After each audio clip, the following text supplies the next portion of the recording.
صوتك يا حسن الحقيقه في النهايه لما قال انه بنقول لكابتن اسامه الله يرحمه على كابتن مسعد نور، فكابتن اسامه الحقيقه موجود معانا دلوقتي عشان نقول لك الله يرحمه ودايما بتبقى في ذكراه. واعتقد انه لما بيتعمل له حفل تأبين او حاجه زي كده بيبقى حاجه تحس بيها ان هو يعني لسه موجود او روحه موجوده اكيد معاك. يعني طبعا انا برحب بيك في البدايه وبرحب برضو باستاذ طارق هاشم طبعا رئيس تحرير جريده جمهور بورسعيد. اهلا بيك معانا. اهلا بيك يا استاذ سماح. اهلا بيك يا استاذ طارق والحمد لله على السلامه. الله يسلمك كابتن اسامه والحمد لله على السلامه برضه يا استاذ طارق، بس هو من قطر وانت من بورسعيد. تمام. اقرب شويه. اعتقد انه لما بيحصل حفل تأبين ده بتبقى احسن حاجه او اجمل حاجه بتخليك حاسس انه الناس فاكره والدك او حاسه بيه انه لسه موجود. والله الاول انا بشكر حضرتك وبشكر كابتن خالد ربنا يخليك على المقابله دي يعني، والحمد لله رب العالمين. يعني هو طبعا انا بشكر كابتن طارق برضو عشان هو ليه الايد الكبيره في التأبين، حفله التأبين يعني. والحمد لله يعني لقينا ناس يعني اصدقاء والدي جم وكان يوم لذيذ، والحمد لله طبعا يعني ما فيش حاجه هتعوضنا عليه يعني طبعا، بس الحمد لله قدر الله ما شاء فعل يعني والحمد لله يعني. واضح ان لسه ما زال اسامه متاثر. طبعا كان مرتبط. اولا بسم الله الرحمن الرحيم، انا بحييكم طبعا في البدايه وبحيي قناه نايل سبورت ورئيس القناه الاستاذ احمد شكري. طبعا انتوا عاملين شغل حلو بصراحه، والديكورات والحاجات الجميله اللي معموله ديت. عشان كده برضو القناه للموسم الثاني حسب استفتاء الجريده والناس هناك فازت برضو الحمد لله. والبرنامج بتاعكم بيت الرياضه برنامج محايد، وفزتوا برضو حضرتك والاستاذ سماح والاستاذ احمد وجيه والاستاذ حسن توفيق. فده طبعا كان استفتاء معمول كبير جدا والحمد لله، رغم برضو يعني الاحزان اللي الواحد فيها بسبب القرارات اللي تمت زي ما حضرتك عارف يا استاذ خالد. بالامس في يعني من اتحاد الكوره ولجنه التظلمات لجنه الاستئناف. انما انا يعني بستاذن جمهور بورسعيد قبل ما اتكلم في اي حاجه ان احنا بنحييكم وبنحيي الحياديه بتاعتكم، وطبعا ده الدرع اللي حقكم يعني تستحقوه، مش بنجاملكم ولا بنجامل حد.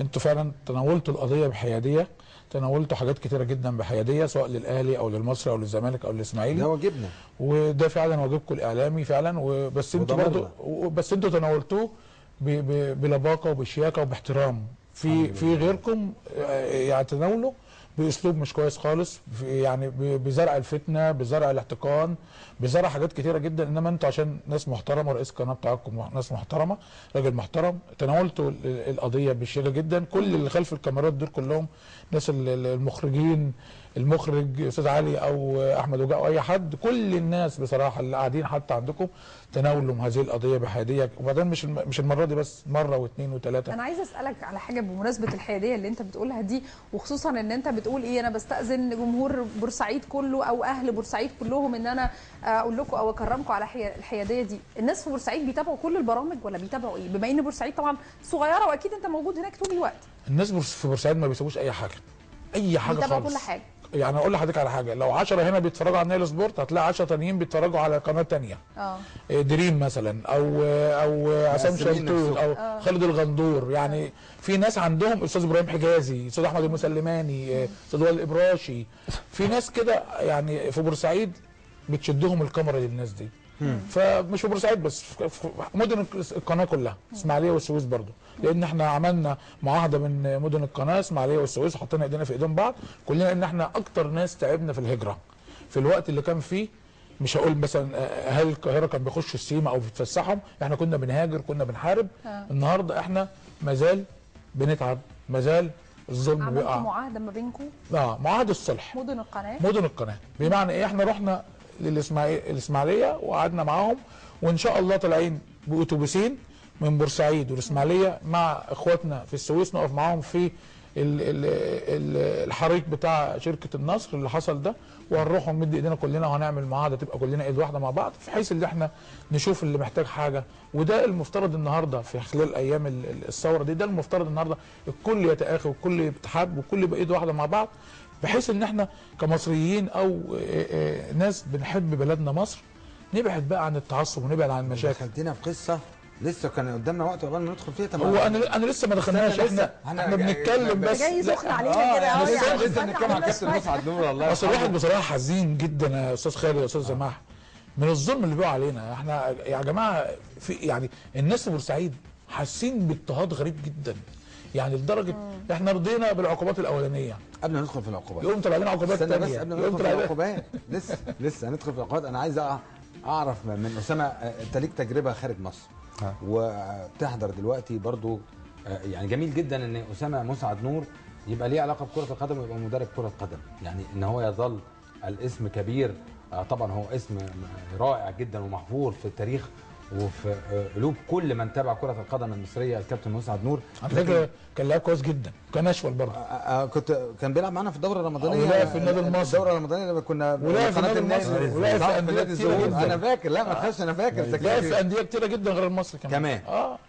جميل جدا الانديه بقى. جميل جدا ان انت تستمر في هذا السلك. واعتقد ان انت كنت مدرب طلائع الجيش قبل ما تسافر قطر مع كابتن علي خليل وتدخل في مدرسه براعم. اكيد استفدت كتير جدا، سواء من الاحتراف يعني من ان انت تدرب بره، ومن الكابتن علي خليل طبعا احد نجوم برضو كره القدم المصريه. هو انا هقول لحضرتك حاجه، يعني كابتن علي خليل مهما اتكلمنا عليه يعني مش هنقدر نوفي له حقه او نديله القدر بتاعه. كابتن علي خليل بسم الله ما شاء الله بقى له بتاع 40 سنه بره. يعني انا كل يوم او يعني انا كل ما ببص له بس بستفيد منه بسم الله ما شاء الله عليه. يعني هو حاطط، هو كان ماسك منتخبات في الامارات ومنتخبات في قطر. في نادي الاخويه اللي احنا فيه دلوقتي ده صعد من الدوري الممتاز، من الممتاز ب يعني اول سنه اشترك فيها صعد فابتدوا يعملوا قاعده ناشئين. يجيبوا مين؟ يجيبوا كابتن علي. طبعا هو ده شرف. شرف ان هو شرف لاي واحد لمصر. مع انه هو كان يعني قبل ما يمسك النادي كان مع المنتخب في ايطاليا. رجع من ايطاليا تاني يوم قالوا له انت من بكره هتروح الاخويه. فراح الاخويه، جاب ستاف مدربين معاه برضو وانا واحد من ضمنهم يعني. وبيحط لنا مين من مصر؟ مصريين برضو. معانا كابتن نفس السؤال. معانا كابتن عطيه شحاته، كان زمان بيلعب يعني برضو جيل قديم. معانا في كابتن ايمن مهدي من دمياط. معانا في بقى من الجزائر برضو كابتن عثمان. وفي يعني المصريين عندنا كابتن عطيه وكابتن ايمن، اعوذ بالله من كلمه انا. وطبعا كابتن علي هو التوب بتاعنا. وفي مين تاني يعني في مثلا 2 بس انا مش متذكر. بس الاستاف كله كابتن يعني ايه مواقفه. احنا عامه يعني احنا بنتمرن، كابتن علي بيعمل لنا احنا تمرين ليكوا انتوا شخصيا. لينا يوم في الاسبوع احنا بنتمرن 4 ايام في الاسبوع. اليوم الرابع اللي هو يوم الاربع بنخلص تمريننا مع الولاد، بنبتدي نتمرن احنا الوحده بتاعت الاسبوع اللي بعده. كابتن علي بيدينا الوحده بتاعت الاسبوع اللي بعده احنا بننفذها كمدربين. طبعا ما فيش حد في حته بيعمل كده، لدرجه ان الانديه اللي في قطر عايزين بيجيبوا كابتن علي اللي مدربينهم كده. يعني هو ما يعني ما بيقولش لحد لا. مدربين يكلموا احنا عايزين نستفيد من حضرتك، مثلا الساعه 8 الصبح ياخدهم يروحوا النادي يعمل لهم وحده تمرين. انا عايز اقول لحضرتك كابتن علي هو قاعد ما بيقعدش زينا كده، بيقعد في ايده ورقه وقلم بيعمل تمرينات. كابتن علي بيبدع في تمرينات بسم الله ما شاء الله عليه. لا وما شاء الله هو محافظ كمان على جسمه ما شاء الله. واضح ان انا عايز اقول لحضرتك بيلعب معانا ساعات بنلعب تقسيمه كده وبتاع بنتقطع لياقته البدنيه بنتقطع والله. لو احنا ان شاء الله هنزلنا عليه ان هو يبقى موجود معانا الاربع الجاي ان شاء الله. لا هو مسافر، احنا مسافرين يوم الاربعاء. هيكون سافر يوم الاربعاء يوم 2/5 ان شاء الله. بس احنا مسافرين وان شاء الله يعني احنا المفروض ان احنا عندنا مهرجان يوم 28. مهرجان ده اللي هو مباريات يعني، بس احنا عندنا هناك النظام غير هنا. مهرجان يوم 28 بس مش هنلحق عشان احنا هنا موجودين عشان بناخد دوره بي اللي هي لايسن بي يعني. فهيفوتنا، بس احنا لازم نروح عشان يعني في بقى اللي هو نهايه السنه، فبنروح نقعد مثلا ممكن اسبوع او 2 وبعد كده نرجع تاني ان شاء الله باذن الله. فاللي انا عايز اوصله لحضرتك ان كابتن علي لو فضلت اتكلم معاه، غير ان هو طبعا بعد ربنا سبحانه وتعالى هو السبب الرئيسي ان انا اسافر قطر، لان كانت وصيه والدي الله يرحمه. هو كان والدي كان بيحبه وهو بيحبه، يعني هما الاثنين بسم الله ما شاء الله مع بعض يعني. فاخر حاجه كان والدي قالها له، انا كنت موجود معاه في المستشفى بس انا ما اعرفش هو كان بيكلم مين، قال له ما تنساش اسامه. ففوجئت ان انا بعد بقى الاحداث اللي حصلت ووالدي توفى وانا لقيته بيكلمني بيقول لي ورق، ورحت وربنا كرمني الحمد لله. طيب انا عايزه اسالك سؤالين الحقيقه. اتفضلي. اول حاجه انه الواحد ما بيحسش بالنصايح اللي كان بيقولها الاب او الام غير لما بيروح. يعني انا والدتي متوفيه بقى لها حوالي 40 يوم او 45 يوم دلوقتي. كل ما باجي اعمل حاجه افتكر انها كانت بتقول ارشادات في الوقت ده على الحاجه دي، وانا ما كنتش باخد بالي منها، بقيت اخد بالي منها دلوقتي او افتكرها دلوقتي. في ايه اتعلمته من كابتن مسعد بقيت بتطبقه دلوقتي وفاكره طول الوقت وانت بتشتغل؟ هقول لحضرتك، انا والدي اولا ما انا ما بعتبروش والدي، انا كان اخويا. يعني كان اي حاجه عايزها اعملها اسويها كنت اكلمه وما بتكسفش منه في اي حاجه، كنت بكلمه واتناقش معاه. هو كان حتى دايما يقعد هو بيقلب كل حاجه بتهريج. يعني لو موقف فيه تنشن او كده قلبه بتهريج ويقعد يضحك عادي خالص. بس هي الحاجه اللي علمها لي او اللي انا خدتها منه، هو صبر كتير في حياته. يعني في مرض، في قبل المرض، في النادي، في حياته عامه. فالصبر، هو كان بيقول لي كل ما اجي اكلمه يقول لي اصبر. يعني كل ما اجي اكلمه يقول لي اصبر. فالصبر دي يعني الواحد هو عنوان الصبر. صح. الصبر، هي الصبر 3 حروف بس جواها صح معاني كتير يعني. صح. فهي دي دي حاجه. الحاجه الثانيه حب الناس بقى. يعني ده الكنز اللي احنا الحمد لله عايشين بيه دلوقتي. صح. ده اللي زي ما بيقولوا النصايح اللي فاكرها منه، لا اللي هي لا يساوي ثمن ولا فلوس. يعني ما هي تساويش حاجه في الكنز اللي هو في ناس ربنا بيفتكرهم، بس الذكرى ما بتبقاش، لو اتذكر بتبقى مثلا يعني ممكن ما تتكلميش، ممكن ما تديش اي كومنت. انما لما يتذكر حتى وانا في بره، انا ماشي بحسه. يعني في بره هنا صح. اسمي اسامه، طبعا اسامه من غير مسعد نور لسه ولا لعبت كوره، ما كنتش لعبت كوره، ما كنتش لسه اتعرفت، بس انا ماشي بحسه. فالحمد لله رب العالمين، كل ما بيتذكر اسمه كل ما يعني انا بفتخر. يعني انا لما يعني في وجوده كنت بفتخر بيه، وفي رحيله برضه بفتخر بيه. طيب تاني حاجه عايزه اسالك عليها، لانه بعديها استاذ طارق عنده كلام كتير قوي عن الموضوع اللي هكلمك فيه، فبعد كده هنسيبه ينطلق فيه. بالعافيه اهو. لا مسعد، اسامه مسعد ضيف من قطر وعلى دماغنا. لا انا هسال بس السؤال ده واسيب لك الانطلاقه بعد كده. لما انت كنت موجود في قطر ساعه اللي حصل في مباراه الاهلي والمصري، كنت موجود، كنت قاعد بتفرج على الماتش. رد الفعل كان هناك ايه؟ او انت فكرت في ايه؟ واللي موجودين حواليك اللي من البلاد الثانيه مش المصريين. بصراحه احنا السنه اللي فاتت، يعني انا والدي تمت 23، كان الاهلي هيلعب المصري في بورسعيد يوم 26 او 27 بالظبط، بعديها ب3 ايام او 4 ايام. انا كنت متواجد في بورسعيد بعد وفاه والدي. يوم ماتش الاهلي والمصري ده حصل مشاحنات برضو، بس عند القطر، وجمهور كسر، جمهور الاهلي جه وكسر وضرب وبتاع. المهم اللي عايز اوصله لحضرتك برضو في الاخر، ان في مشاحنات وفي بس عمر بورسعيد ما حصل فيها كده. يعني احنا شفنا مشاكل كتير. يعني في الزمالك مره في سنه من السنين، الزمالك كان بيلعب المصري كنا كاسبين 2-0، الزمالك اتعادل 2-2 لما كان كابتن جمال غندور بيحكم. وكانت يعني انا عايز اقول لحضرتك قنابل مثيره للدموع وضرب في الشارع. انا كنت ساكن قدام النادي، فبنخرج من النادي يعني عشان لما بيحصل مشكله بنقوم خارجين مروحين على طول عشان ما يحصلش مشاكل. شفنا مشاكل كتير بس عمرها ما وصلت ان حد يقتل حد. اللي ساعد كده الاحداث اللي احنا عايشين فيها، يعني الانفلات اللي احنا عايشين فيه، وبالذات ان نسبه الاجرام زادت. يعني نسبه الاجرام كل اللي كان بيقولوا في الجحر طلع دلوقتي، يعني ما فيش اي ضابط ولا رابط. واحنا كمان بطبيعتنا احنا يعني احنا كشعب يعني عايز اقول لك بننساق، يعني بمعنى ان انت بمشاعرك، سياسه القطيع يعني. بمشاعرك. يعني انت صح. يعني انا ماشي في الشارع راكب عربيه لقيت 2 بيتخانقوا، مش عارف ايه اللي بيحصل، بس لقيت واحد ماسك واحد عمال يضرب فيه، فهنزل اقول له يا عم حرام عليك، وممكن يكون الثاني هو اللي غلطان. فده اللي حصل. ناس نزلت، الجمهور نزل، ناس كانت بتحتفل. يعني انت حضرتك لو بتتفرجي على التلفزيون في ناس نازله بترقص، تمام، ناس شايله حسام حسن، ناس بترقص وناس شايله حسام حسن وناس ما اعرفش فين، كله جري. لقوا ناس بتجري قال لك اما يجري معاهم، فضلوا يجروا ودول يجروا وراهم لغايه اما راح عند المدرج. طبعا طبيعي انا واحد، احنا مثلا 30 40 50 300 400 واقفين، بس جيش جاي عليا غصب عني هاجي لورا، يعني هرجع لورا. هفضل ارجع هروح لفين؟ ما هو طالع لفوق، مفيش اخر المدرج، هنزل يعني هيقع. يعني بس اللي بقى موجود انا برضو يعني ما بنكرش ان في غلط، لا في غلط، بس لا في ناس بدات تضرب وبالتالي الباقي بدا يضرب معاهم يعني اللي موجودين. ده طبيعي. تمام. بس اللي بقى واحد يعني ما فيش عنده مشاعر ان هو يمسك واحد يرميه، انا استحاله اشوف دي.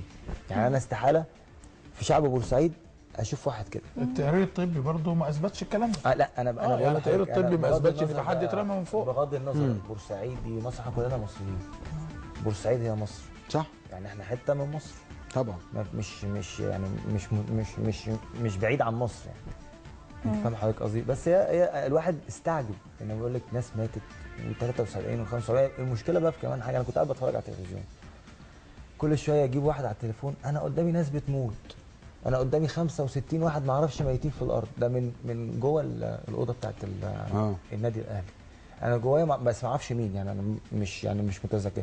فده كتير اصبح في الاخر يعني الاعداد اللي هم قعدوا يقولوها كان مثلا 2 مليون ماتوا، هم 73 في الاخر خالص، هم 73. هو غلط وافتراء. هو غلط، بس الواحد بيبقى مخضوض وموجود قدامه ناس يعني سايحه بدمها بلغتنا المصريين كده. حسام ساعه ما اتشال حسام ساعه ما اتشال وادي الضرب الناحيه الثانيه حاجه غريبه جدا. ناس بتموت، ناس يعني انا يعني بص بقول لحضرتك، ناس بترقص وناس تشيل ده وتشيل ده وناس بتجري، فكله بيجري.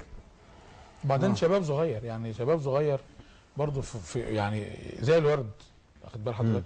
فطبعا برضو احنا ما نرضاش بهذا الكلام، يعني احنا طبعا مش راضيين بهذا الكلام. لا طبعا محدش ما يرضيش حد طبعا. وفي ناس النهارده مقبوض عليها، بس الناس المقبوض عليها ديت فيها ناس مظلومه، واكيد فيها ناس عملت حاجه، واحنا مش احنا اللي نقول، القضاء هو اللي يقول. القضاء هو اللي يقول الكلام ده. انا هقف عند القضاء. انا مش عايز استفسر حضرتك في حاجه، بس عايز بالنسبه عشان انا قريت النهارده في جورنال النساء، في جورنال يعني، ان مجلس اداره النادي المصري هو اللي عمل التأبين بتاع المرحوم مسعد نور. فانا عايز بس اوضح معلومه، عشان هم دايما الناس بتقعد تتكلم مين اللي عمل مين اللي سوى، مش دي المشكله.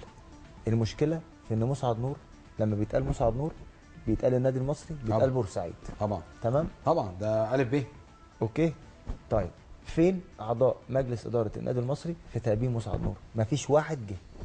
واحد جه منين؟ مجلس الاداره؟ واحد جه من مجلس اداره. مش ممكن والله العظيم، زي ما بقول مفيش ولا عضو مجلس اداره النادي المصري. عضو من مجلس اداره من النادي المصري دخل القاعه. الكابتن مسعد نور؟ الكابتن مسعد نور. يعني ما زعلش مني، يعني مع احترامي الكامل طبعا للنادي المصري، وهو نادي كبير. احد الاسباب الرئيسيه لزياده شعبيه النادي المصري في بورسعيد هو كابتن مسعد نور. ومصر كلها، مش بورسعيد بس. مش دي واقع برضو، يعني احنا كتير ومش عايزينها نتكلم. يعني انا مثلا لما كنت اشوف حد من اعضاء مجلس الاداره يسلم عليا ويبوسني، ماشي مفيش اي مشكله، احنا بطبعنا برضو، دي من اللي اتعلمتها من والدي، ما بشيلش من حد، ما بنشيلش من حد. اسامه، انت في اشاعات ان انت تنزل انتخابات النادي المصري؟ لا انا دلوقتي بره يعني. لا يعني انا بحاول اربط يعني. لا انا يعني ملهاش، يعني مش نازل انتخابات. لا انتخابات ايه؟ انزل انتخابات ليه؟ انزل انتخابات لمين؟ يعني انا دلوقتي بحب الشعب البورسعيدي وانا من ابن بورسعيد، بس ما فيش حاجه صح بتتعمل غير دلوقتي. انا مش شايف حاجه صح. يعني انا اولى، بلدي اولى بيا، لما اروح لو حد محتاجني في حاجه انا اعملها، بس مش في الوقت ده، لان الوقت ده كل واحد بمحسوبياته، في محسوبيات بتحصل. فانا ما ربنا يكرمهم.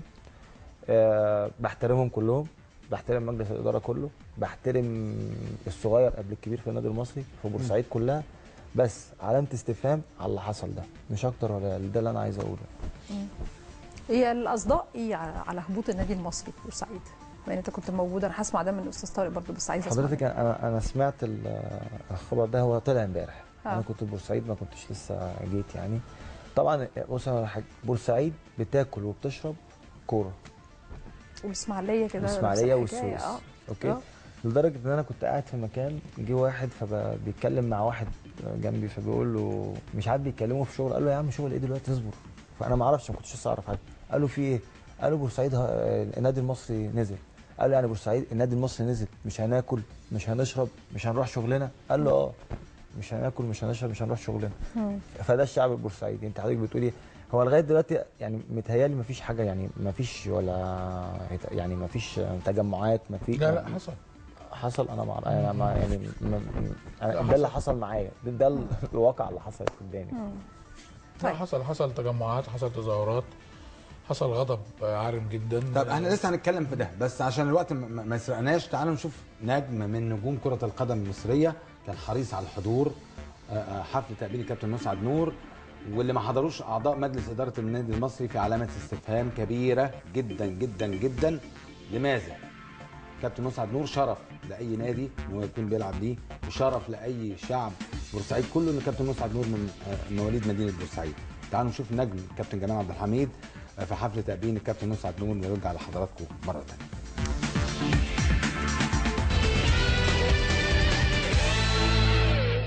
على هامش التأبين الأول للسنة الأولى من رحيل الكابتن مسعد نور، يسعدنا أن يكون معنا نجم مصر ونجم نادي الزمالك والنادي الأهلي ونجم مصر على مر العصور الكابتن جمال عبد الحميد. أهلا بك كابتن جمال. أهلا بك حسن، وأهلا طبعا بالسادة المشاهدين.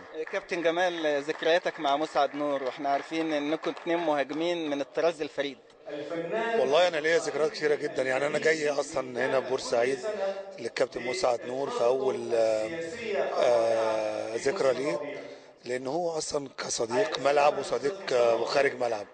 يعني أنا لما كنت في لسه طالع وده رحت منتخب مصر، كنا في سفرية في يوغوسلافيا سوا في دورة بحر متوسط، فكنا في غرفة واحدة. كنت أول مرة أقعد بقى مع نجم كبير، يعني إيه، أنا كنت بحبه وأنا صغير. علمني حاجة جدا. أولا مسعد نور ده إنسان، ده يعني الله يرحمه كان فعلا انسان. تاني حاجه كان دمه خفيف جدا.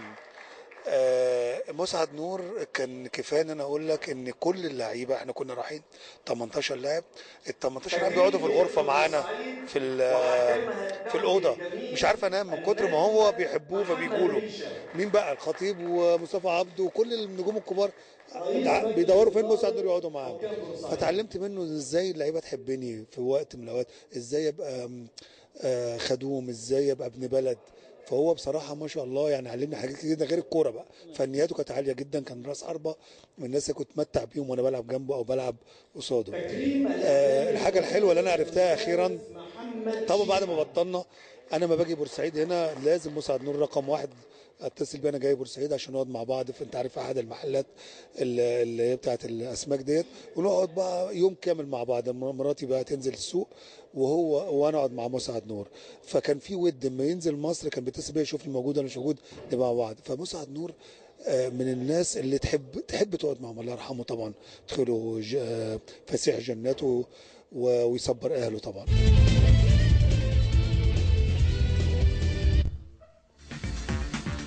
كابتن جمال عبد الحميد ده طبعا نجم كبير وحرص على الحضور لنجم كبير طبعا الكابتن مسعد نور، اللي النهارده يمكن شرفنا في الاستوديو الكابتن اسامه مسعد نور والاستاذ طارق هاشم رئيس تحرير طبعا جورنال جمهور بورسعيد. وطبعا هناك العديد من الرسائل، وبعضها من الاهلاويه وبعضها من البورسعيديه. انا هقرا كده بعض منهم. الاستاذه هيام عبد الرحمن طبعا تعزينا كابتن محترم كابتن مسعد نور، لانه راجل محترم وما جاش ولا هيجي زيه تاني، وعلى الاقل لو كان موجود كان هيبقى ليه دور، مش زي ناس بتيجي وتمشي لمصالحهم. وطبعا ما تزعليش مني يا استاذه سماح، مش كل شويه هنسمع تاريخ بورسعيد وان بورسعيد هجرت وحاربت يبقى النادي ما ينفعش ما يتعاقبش. نفسي لا أنا بس عايزه اقول لها انا مش زعلانه من حاجه، بس هو يعني احنا هنفضل نتكلم على تاريخ بورسعيد لان كلنا بندرسه وكلنا عارفينه وكلنا عارفين بورسعيد عملت ايه. استاذه هيام زعلانه من تاريخ بورسعيد ليه؟ عشان يعني هي هيام دي زعلانه من تاريخ بورسعيد ليه؟ نفكر الناس بيه. ايه اللي مزعلها من تاريخ بورسعيد؟ يعني هي كانت لا هي زعلانه من نغمه ان احنا بنقول بورسعيد كتير بس صغيره مش عارفه التاريخ، هي صغيره مش عارفه التاريخ. لا هو التاريخ التاريخ حاجه، وان كلنا متفقين ان اللي عمل الفعله دي ان هو هيتعاقب وغلطان استاذ خالد في جاني يا استاذ خالد، في جاني وفي مجني عليه طبعا، تمام، في قضاء وقضاء عادل طبعا. في ناس محبوسه والناس المحبوسين دول في منهم ناس 90% مظلومين. احنا مش هنقول احنا مش قضاء، احنا مش جهه قضاء، انما انا عايز اقول ان المتهم بريء حتى تثبت ادانته. هي كانت بتكمل بقيه رسالتها، بتقول لحضرتك انه لو كان ابنك طبعا لا قدر الله بعد الشر عليه يعني هو اللي توفي في حاجه زي كده، هل كان برضه هيبقى ده رد فعلك؟ او انا هرد عليها رد واحد بس.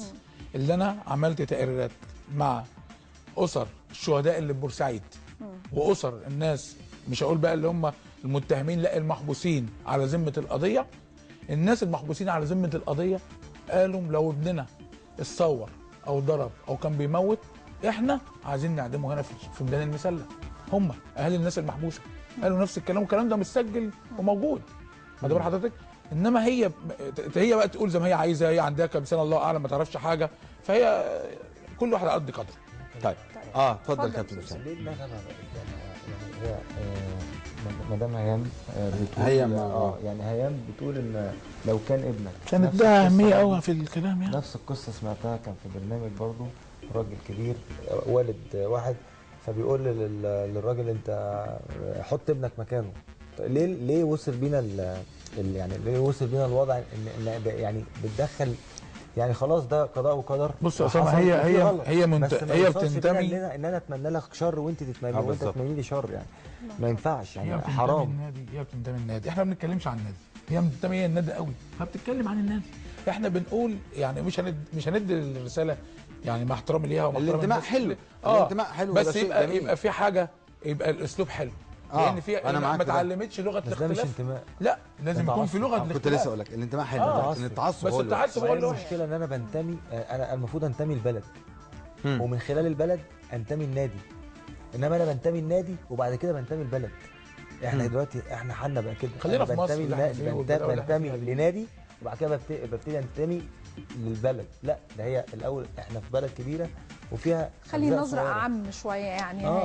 ولازم تعرف حاجه اسمها في لغه الاختلاف وثقافه الاختلاف. احنا دلوقتي كلنا مصريين، مفيش حاجه اسمها ابنك مات ولو انت مش عارف ايه. طب ما احنا اول من طلبنا بالقصاص طبعا، وده ما فيش جدال. كل شويه بقى حد يطلع يتكلم، احنا عايزين نبقى ايد واحده مع بعض. وبعدين هيما انا نفسي يعني 74 ماتوا ما نكملش بقى العدد، ان الناس عماله تكتر وتموت ونفضل قافلين على اهل بورسعيد. طب ما هو مات هنا قدام مسبيرو، مش مات قدام مسبيرو هنا، ومات في شارع محمد محمود قدام مجلس الوزراء. لو كان ده حصل في استاد القاهره، القاهره كلها كانت لا انا هسال سؤال واحد بس، هل الناس اللي موجوده هنا في مسبيرو هي المسؤوله عن الناس اللي ماتت دي؟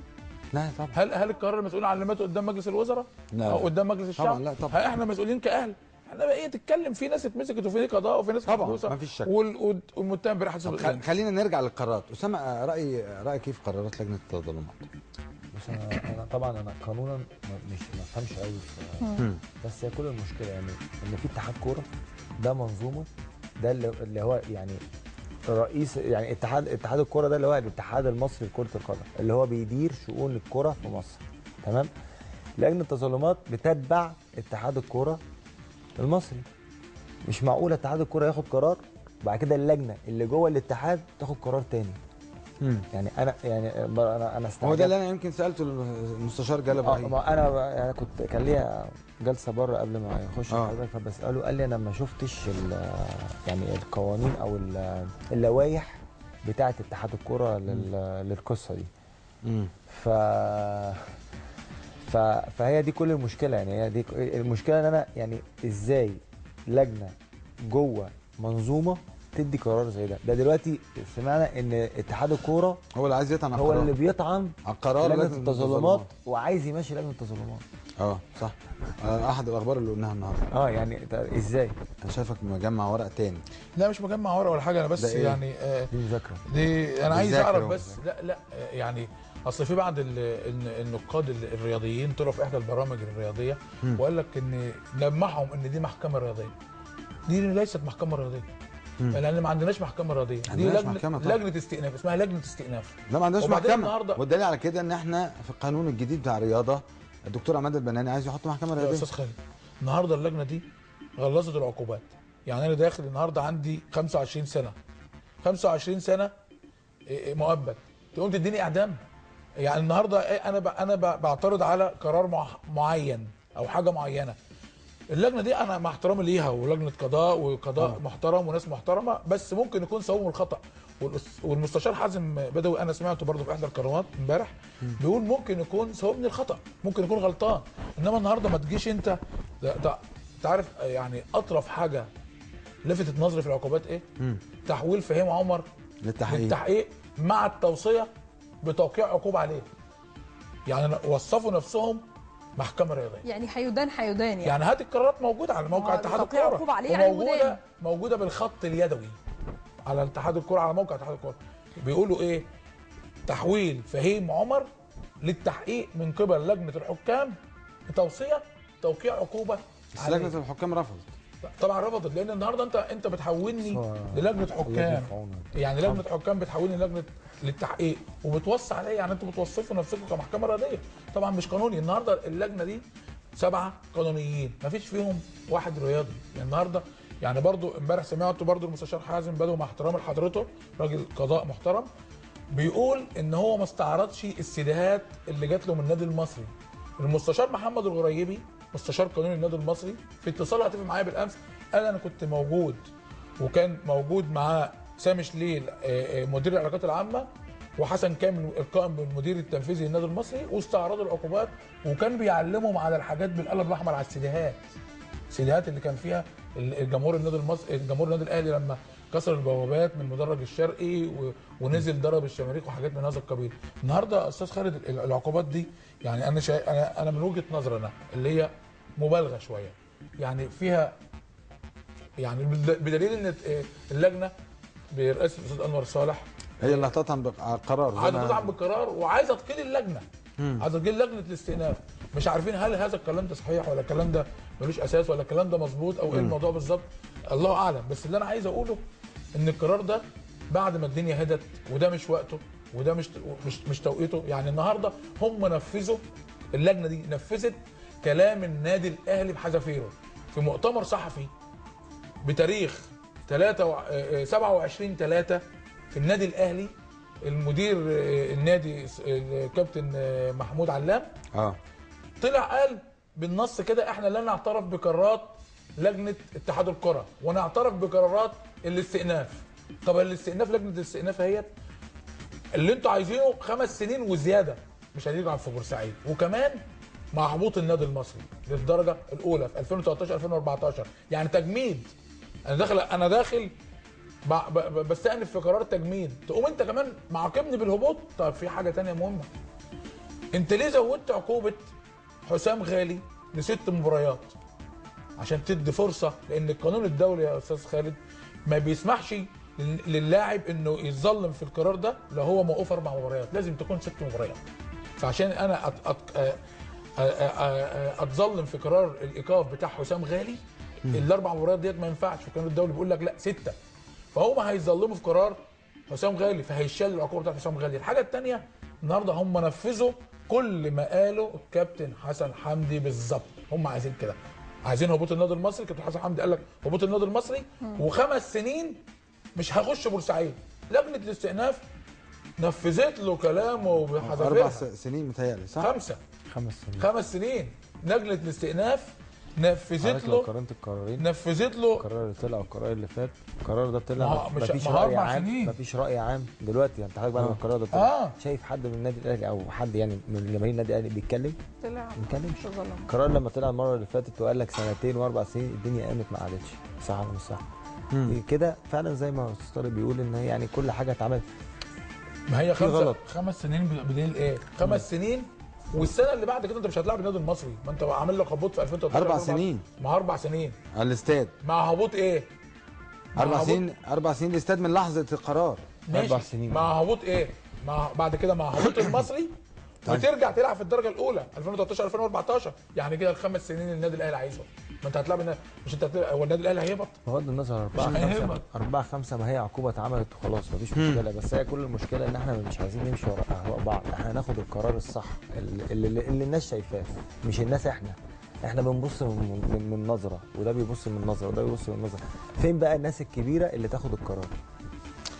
هو النهارده لما النادي المصري تقدم بتظلم رسمي للمجلس القومي للرياضه اللي هو الدكتور عماد بنان، بصفته هو الراجل المسؤول عن مصالح النادي المصري، مسؤول عن حقوق النادي المصري، مسؤول عن المصالح والحقوق وعن كل كيان الانديه. فهم النهارده تقدموا بتظلم وهيطلع مندوب بكره بالجواب ده هيسلمه في المجلس القومي للرياضه.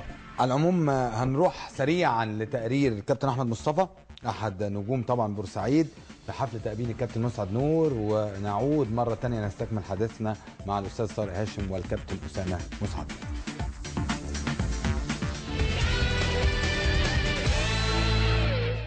من بورسعيد ومن مقر تأبين الكابتن مسعد نور، التأبين الأول بعد مرور عام على رحيله، سعدنا أن يكون معنا كابتن أحمد مصطفى. أهلا بحضرتك يا كابتن. كابتن حسن أهلا وسهلا، شرفتونا ونورتونا وأسعدتونا ببورسعيد، وبشكر كل القناة والمؤدين والمخرجين والمذيعين على كل اهتمامهم بينا وبورسعيد وبتأبين الكابتن مسعد نور، وانا بحترمكم وبحبكم قوي والله كل القناه، ربنا يخليكم لينا استاذ حسن. كابتن احمد مبروك التكريم، وكلمنا عن التكريم وكلمنا عن اليوم النهارده اللي احنا كلنا متواجدين فيه.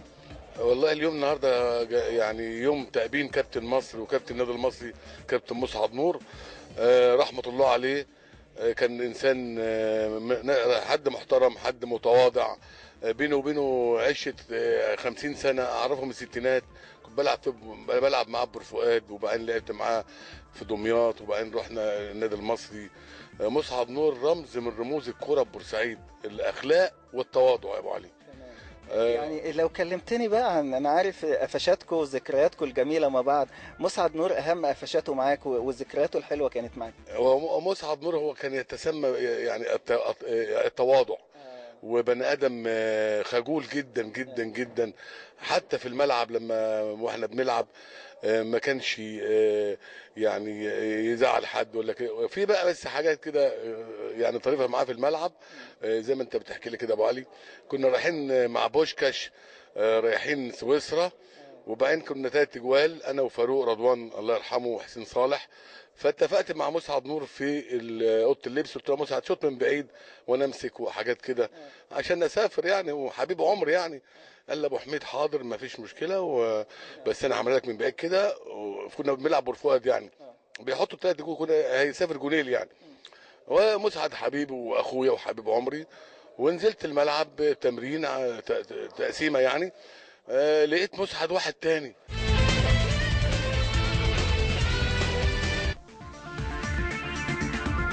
طبعا كابتن احمد مصطفى اتكلم عن كابتن مسعد نور، وهم يمكن كانوا اصدقاء بشكل كبير جدا. واتذكر انه كان موجود معانا في يوم في صباح الرياضه خالد، وقال لنا انا وكابتن مسعد كنا موجودين في شارع ون.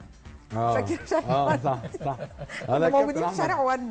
فرانكو اراب كابتن احمد على طول يعني عنده كام كلمه وبيخش فيهم انجلش في النص ملوش علاقه اصلا بالانجلش. يعني لطيف. هو من الناس اللي دمها خفيف جدا. خليني انقل لك بسرعه جدا الناس بتقول ايه عن كابتن مسعد على الفيسبوك. محمد العزب من الجزيره بيقول اللهم ارحم الكابتن مسعد نور والجيل الذهبي. ايضا احمد شطاره المنصوري بيقول الكابتن مسعد الله يرحمه اسطوره في الكوره المصريه. ممكن اسال الكابتن اسامه الكابتن مسعد نور كان اهلاوي ولا زملكاوي؟ زملكاوي. محمد ابو العزب بيقول يا كابتن خالد كل واحد شهيد له حق ويجب القصاص ويجب التحقيق مع الحكم. ده مليون في المية. علي احمد كريمي بيقول الاهلي لو خطف احمد صديق او اي لاعب من الاسماعيلي تاني هتحصل مجزره تاني، ويا ريت تقري رسالتي اديني قريتها. احمد شطاره المنصوري بشكرك على تعزيتي في امي. ايضا احمد شطاره برضو بيقول ده تاريخ وكل مصري يفتخر بتاريخ بورسعيد. الماجيك احمد بيقول يا استاذ تاريخ بورسعيد عمر ما واحد يعرف يقوله لانه كبير جدا، ورحمه الله ورحمه الله على الكابتن مسعد نور رمز مصر. رساله من ابن البحيره احمد فايز وهبه.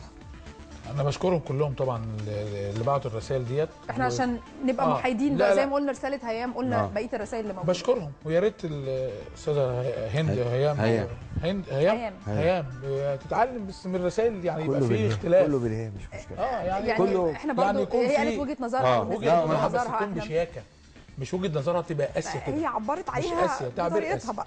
لا هو تعبير قاسي. بس انا اسمح لي بس اقول مجلس اداره النادي المصري طب مدى تقبله لهذه القرارات ايه؟ الشارع البورسعيدي تقبله ازاي؟ النهارده في احتكام في الشارع بطريقه غير عاديه.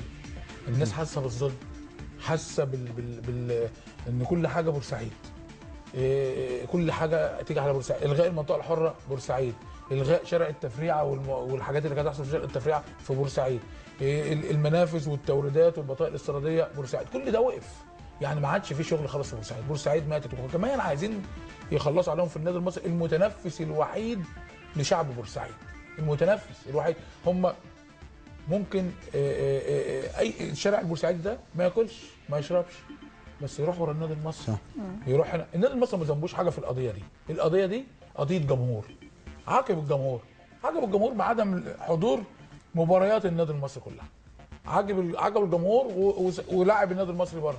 الجمهور هو يعني المشكله مع الجمهور مش جمهور مع جمهور. بدليل استاذ كامل ابو عادل، ما هو جاب مانويل جوزيه ودخله تحت المقصوره وقعده، وبعد كده جاب عربيه استاذ محسن شتا مدير عام النادي المحبوس حاليا احتياطي على ذمه القضيه، وخدوه ومعاه كان محمد توفيق ده عقيد متقاعد من الجيش، خدوه ووصلوه بالعربيه، والنادي الاهلي شهد على الكلام ده.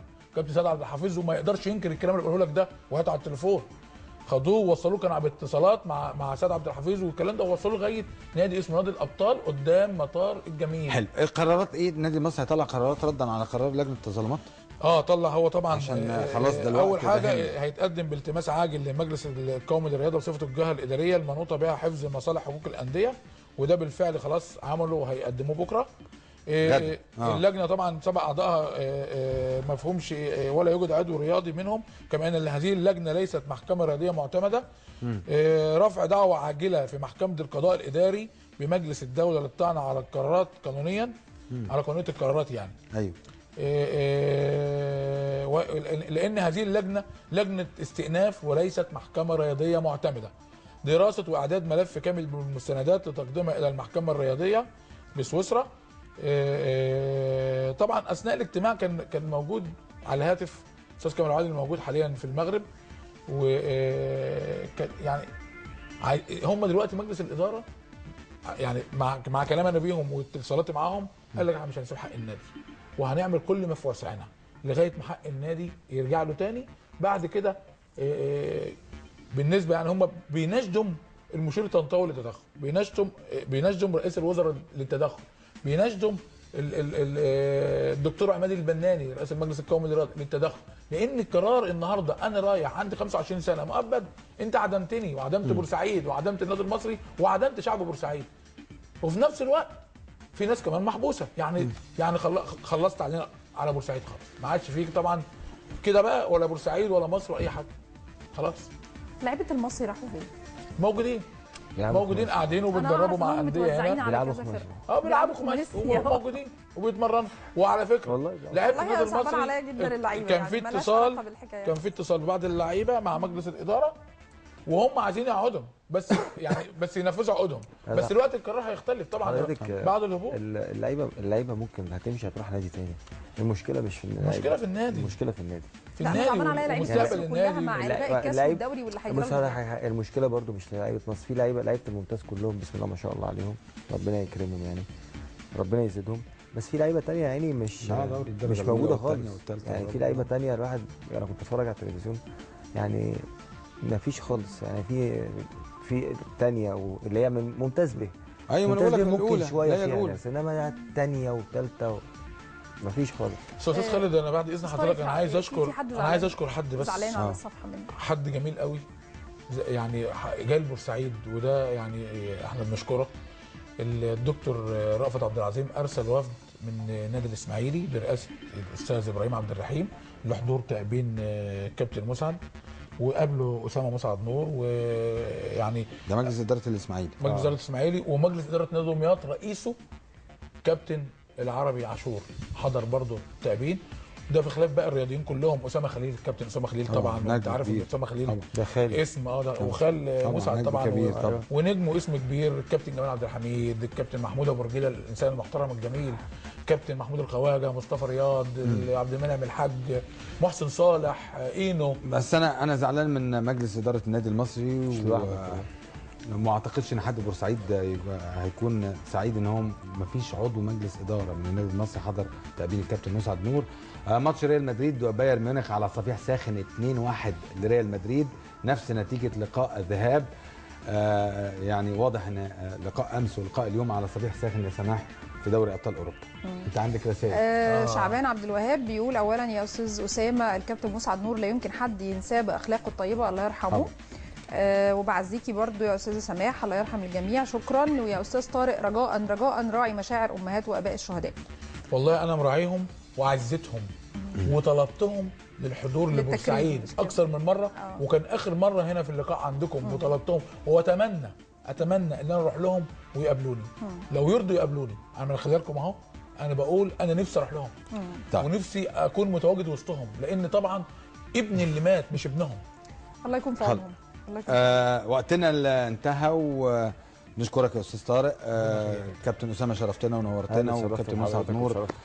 سواء تم عمل حفل تأبين ما تمش عمل حفل تأبين عضو مجلس اداره نادي المصري مسعد نور ما حضرش عضو كابتن مسعد نور نجم كبير جدا بكل المقاييس. بنشكرك كابتن اسامه استاذ طارق استاذ خالد وبشكر استاذ سماح وبشكر برنامجكم المحايد المحترم. وبنعزي جمهور النادي الاهلي.